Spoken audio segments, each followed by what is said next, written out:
মহান ভাইপো যে বেআইনি ধর্ণা দিয়েছিলেন সেটা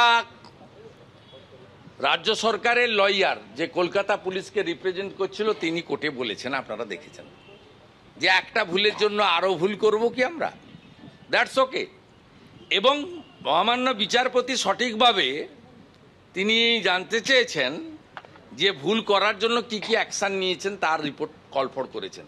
সেটা পুলিশের রিপোর্ট থ্রু সরকারি লয়ার কালকে জমা পড়বে। আর আমাকে বলেছেন, আমার লয়ারকে বলেছেন যে আপনি কথা বলে বিকল্প জায়গার করুন, কারণ যে অত্যাচার কন্টিনিউ চলছে এই অত্যাচার বন্ধ করার জন্য গণ আন্দোলন একমাত্র পথ। আজকে বিকালেই 3টে জায়গায় বড় মিছিল হচ্ছে, প্রতিবাদ মিছিল।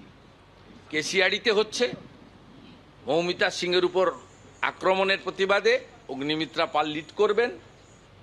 অবসরপ্রাপ্ত সামরিক কর্মী তাকে কালকে কলকাতা হাইকোর্টে সরকারি আইনজীবী মাদকাসক্ত বলছেন। একটা ছেলে এক্স সার্ভিসম্যান, তিনি তার জীবনের সবচেয়ে ভালো সময়টুকু দিলেন দেশের জন্য, তাকে পুলিশের কাস্টডিতে মারা হলো। আর কালকে কোর্টে বলা হচ্ছে তিনি নাকি অ্যাডিক্টেড ছিলেন।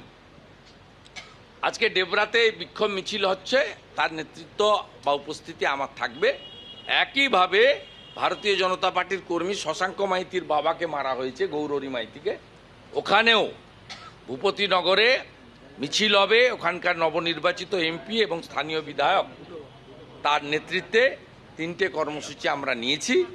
আর অল্টারনেট জায়গা কোথায় ধর্ণা দিতে চাই এটা কালকে আমার এলওপির যে লয়ার কোর্টে জানাবে, তার জন্য একটু আপনাদের অপেক্ষা করুন। বড় দুর্নীতি হয়েছে, তরুণজ্যোতি তেওয়ারি এটাকে ফাঁস করেছেন। আমি এটাকে কমেন্ট রিটুইট করেছি। আমাদের রায়পুরের যিনি বিধায়ক আছেন মৃত্যুঞ্জয় মুর্মু, তার লেটার হেড প্যাডে তিনি চাকরির সুপারিশ যাদের করেছিলেন ঘটনাচক্রে তারা পেয়েছেন হোম কোটার নাম করে। এটা বড় দুর্নীতি হয়েছে। এই দুর্নীতির বিরুদ্ধে আমাদের লড়াই চলছে, চলবে। কারণ 2,33,27,000 ভোটার ভোট দিয়েছে বিজেপিকে, 39%। এটা বিরাট অংশের ভোটার। আমাদের যে দায়বদ্ধতা আছে জনগণের প্রতি, সেই দায়বদ্ধতার নিরিখে আমাদের লড়াই চলছে, চলবে।